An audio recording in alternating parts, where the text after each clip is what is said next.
Hello, everybody. It's Tomebinder, and in this episode of the podcast, I have a very special guest, JNI Games, the creator of Ancient Warfare 3. He's here to talk about his experience as an indie game developer, and more specifically as the developer of Ancient Warfare 3. So with that being said, welcome JNI. It's great to have you here. We have a few questions to ask. Hello, and thank you for having me. Yeah, it's nice. It's nice to get the opportunity to kind of connect to the developer of the game in this way. I mean, not a lot of games have that opportunity. Well, some do, but... Okay, my first question was, how did you get started with developing games? Well, it's a short story, I guess. So I was already always interested in computer tech. You know, I always wanted to know how hardware and software worked and all that stuff. And I guess it really started with Minecraft. I played it a lot, like many other people did. And I had a version with a lot of mods, but at some point I got a bit bored with the existing mods and I wanted to create my own mod, but I didn't know how to write any code back then. Fortunately, there was this mod called Flans mod pack, I believe, that allowed you to add custom textures and write some settings in a text file to create some content packs for Minecraft, basically. And I used that to create some, futuristic weapons, I guess. And I really enjoyed that. But still, I couldn't program, and that really bothered me at the time. So I started to learn C# after that. And I don't really remember why C#, but it's cool, it's a cool language. I can recommend it. And I used it to create random UI applications back then. And after that, in like 2013 or 14, I was really getting into survival games, especially Rust. I think you know it. Yep. And after a while, I wanted to create my own survival game, or I guess a Rust clone would be better to say. And that was the point where I actually started to learn game development. I installed Unity just because that's what Rust used, and I was also really inspired by Facepunch Studios, the developers behind Rust, so I kind of did what they did. Okay. And the resulting unfinished and unreleased game, which I later called Human Hunt. I think on my Twitter there is some images at the very bottom of my timeline. And I developed a lot of features that Rust had, and obviously learned a lot in the process. I think I worked 2 years on it, and let me tell you, it was bad, like really, really bad. Okay. And I was frustrated towards the end, as you can imagine, because like I was alone, 2 years doing basically nothing but working on the game after school, Oh, wow. and it's still bad. Yeah, and after that, I was kind of into game development, but obviously there was no progress. And while looking for some variety, I found out about Ludum Dare Game Jam and development Battle of Creatures. And that was the first game I actually released. I don't know if you played it or even heard of it. I don't think I have, to be honest. I more or less jumped in with Ancient Warfare 3. Yeah, I mean, it's not really good, but it got some positive feedback, so I got motivated again. Okay. And some small prototypes later, which were also rather bad, I developed Ancient Warfare for the next Ludum Dare, and that got really positive feedback, and then I really decided I wanted to continue with game development. So yeah, that's how I started. Nice, yeah. I think it kind of shows you that, you know, these great games and projects can kind of start from very humble beginnings. I mean, I think lots of people played Minecraft, but in your case, it kind of grew into a whole obsession. Well, I don't want to say an obsession, but like I mean, it kind of is. a hobby or a career path. I'm not sure how you think of it, but Yeah, I mean, you really have to stick with it. And obviously, in like when I started with Unity or something like that, I could never imagine that I would end up here with a rather. I mean, it's not really big, but compared to a lot of other indie games, it is kind of big. So yeah. I'm happy about that. And I think it deserves to have this kind of a commitment and following because of the level of that you put in. Like this is a very regularly updated game, and you listen to your community, which is a really good thing. Yeah, and I think it's really important if you want to be successful in game dev in general. That makes a lot of sense. Yeah. We might have already talked a bit about this, but can you describe the process of working on the game as an indie developer? I mean, yeah, as I already said, I'm lucky that I have a bigger project and it's still alive. I know a lot of small indie devs which are constantly under time pressure to release their next game to keep going. And I think that's a lot harder than what I do. Um, but still, I work alone most of the time. I guess sometimes I use other developers' work, like model packs, but 99% is done by me. And what's really difficult to understand, I think, for someone who works in a regular job is that nobody is forcing me to work or do anything. I have to organize everything myself, which can be difficult at time, but also nice because I'm really flexible. But I have to stay disciplined when I have low motivation and try to not burn myself out when I'm really motivated. But overall, I really like developing the game, and I think it's normal to go through phases of different motivation levels. Yeah, that But makes it. yeah, Yeah, that makes a lot of um, sense to me. yeah, and usually I try to follow a daily routine to keep things balanced. Yeah, that's smart. Do you have a favorite and least favorite part of working on this game? Oh, surely. So my least favorite part is certainly bug fixing. Hmm. I can see that. Yeah, I mean, no, it's not only fixing the bugs, but it's also every time I fix bugs, I also have to build and upload a patch, make sure everything still works so I don't break anything else. And I can't continue to work on the current feature because obviously I have to switch to a different version of the game and update that again. But it can also be a bit frustrating, I guess, if there are bug reports with very limited information. And obviously, I can't be mad at the person who is reporting the bugs because uh, I'm fine with them reporting the bugs and it's important. But they also don't really know what I need to fix the bug. Some bugs are very situational, so it's always a bit painful. Yeah, for sure. I think that's probably if you would ask 100 or 1,000 game developers the same question, a lot of them might say the same thing. Oh, yeah. It's very, it's like a very time-consuming process, and I don't think you can ever really get rid of all of them. Yeah, unfortunately not. So, do you have a favorite part? Um, yeah, actually, I think feature development is my favorite part. Um, so I'm talking about stuff like the last thing I added was this addition to conquest flags where you can adjust like spawn multipliers Yeah. or this cooldown stuff. So it's always rewarding to see features like that work. It's usually don't take much time to finish and implement them, and it requires a lot of coding, which is my favorite thing to do. And sometimes, if I don't really know what exactly to do, I just go through some suggestions on Discord and write a small list and implement them all in a day because it's really rewarding, and I should really do that even more. Yeah, nice.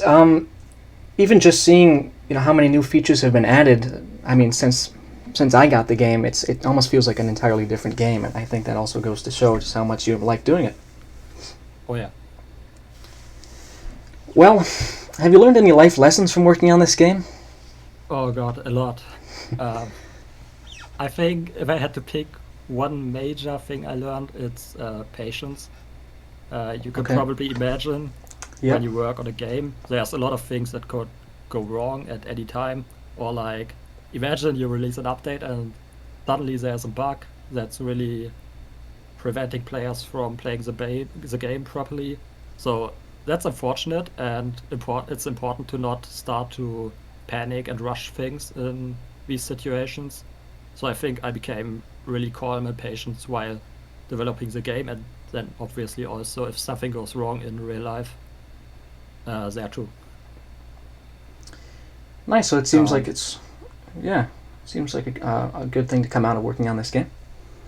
yeah. And another thing I learned to deal with, and fortunately, I don't get a lot of negative feedback.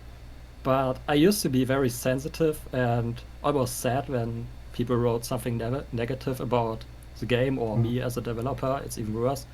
But I learned to not take everything personally and try to improve the game and myself based on feedback.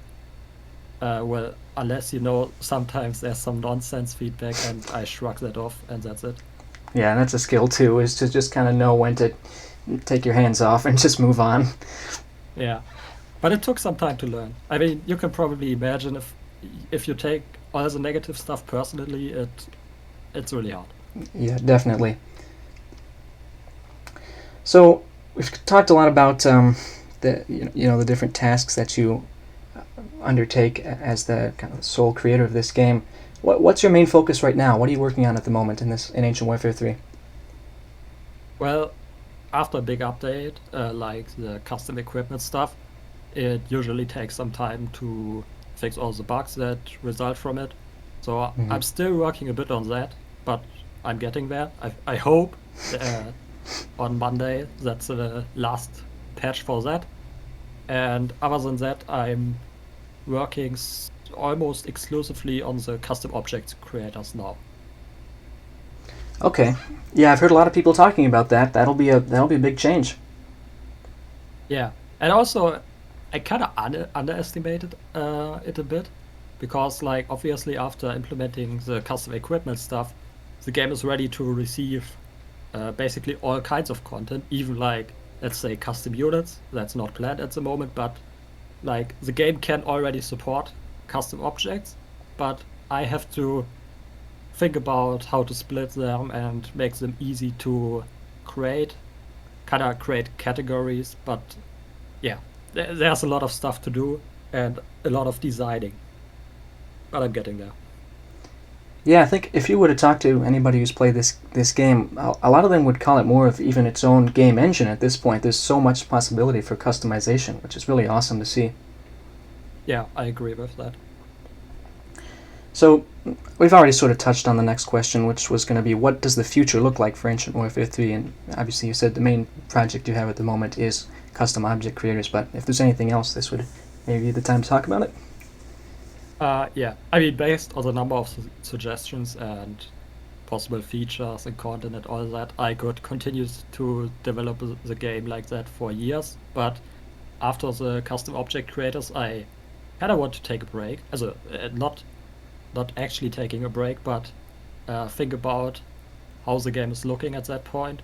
Because right now, I don't like how some parts of the game are more accessible than others or look different.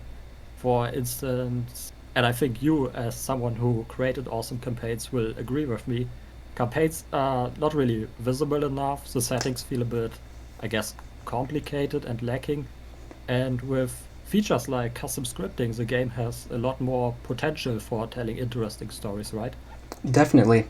Yeah, and I agree as well that there's just sort of a disconnect in some parts of the tool set. Is that some things people can pick up in 10 minutes, and sometimes it'll take weeks or weeks to fully understand. Yeah, actually weeks. But I think going over all parts of the game and kind of like, I guess, normalizing everything, like how the UI looks, and especially now with the custom creator stuff, I think I've done a pretty good job at um, giving people help in game through these tooltips. Or for custom object creators, I'm working on info text fields directly in the settings to make things more clear. And I think that's something that's really required in more parts of the game to make it really more accessible and easier to learn. Yeah, definitely. And the more accessible the game is, I think the more possibility for it to grow, to have a bigger community. Yeah. And obviously, another big topic for the future is performance. Hmm. Uh, Obviously, it's kind of difficult to optimize stuff that players plays without any knowledge about game performance or what could cause possible performance bottlenecks. So I always have to optimize the game for various different aspects. For instance, if I would design a map, I would optimize an indoor map, totally different than an outdoor map. But the game obviously supports both and sometimes even in one map. So it's sometimes difficult, but there's always room for improvements. Yeah, for sure. I think no one's going to be complaining when they get the ability to make even larger battles. Um, Yeah. so And yeah, talking about battles, I think one of the most important things about the future is I'm pretty happy with the amount of features for creating content, but I think you will agree with me here too. The gameplay side of the game is not looking that good. I mean, it was way worse in the past, but controlling a character still feels really clunky and you don't really feel like you're in character, if that makes sense. yeah. Unfortunately, there are some parts of that I think could use some improvement. You've shown that you're going to be working on leaning updates to leaning in the future, which I think will help. Yeah, and there's more to that because actually that's a suggestion from Norita Wizard on Hmm. Discord, and he included stuff like footsteps, which I'm also already working on, and some other minor stuff to control the player with scripting. And I feel uh, it could also really help to just add small things like head bobbing, like not too much, and you can obviously deactivate it in the settings to prevent motion sickness and stuff like that. But Yeah. adding small animations also for like jumping or stuff like that, I think it can really help with making the character feel better. Yeah, absolutely. It's all about making it less clunky, like you said, I think.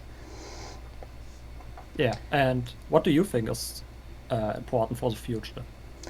On this topic, I think sound effects are a department which might need a little bit of diversifying. Just in my opinion, if you have some extra time, sometime, just because Yeah, it's the makes same sense. sound effect for different impacts and stuff, it could make the player feel more immersed if there was a different sound for like their axe hitting the stone wall compared to the flesh of another unit, something like that. Yeah,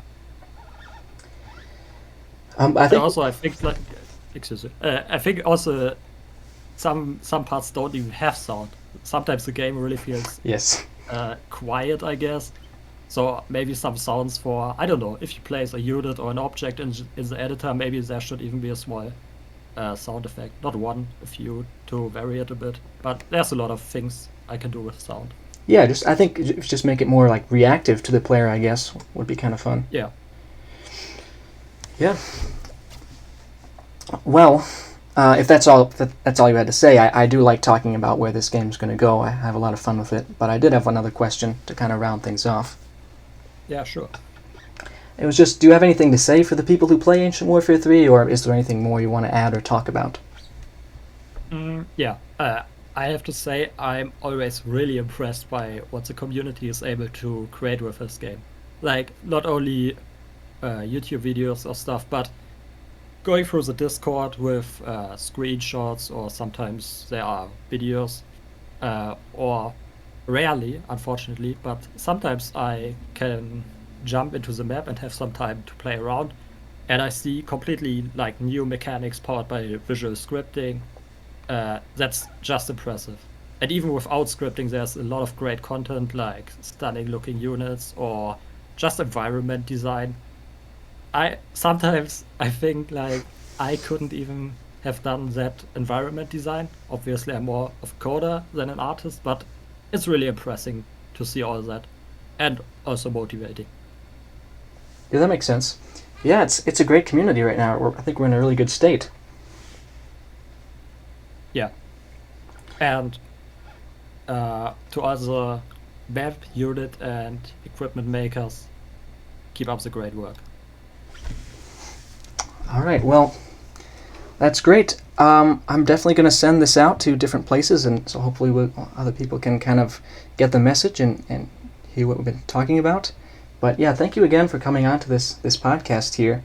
I think it's really great to have this connection with the developer since we're all very invested in this game, and it's just a very Yeah. special opportunity. So thanks again. Yeah, thanks for having me. No problem. And also, I really like to interact with the community in these ways. I mean, it's the first time for me to be on the podcast, but it was fun, and I think we could do this again in the future if you have a good topic.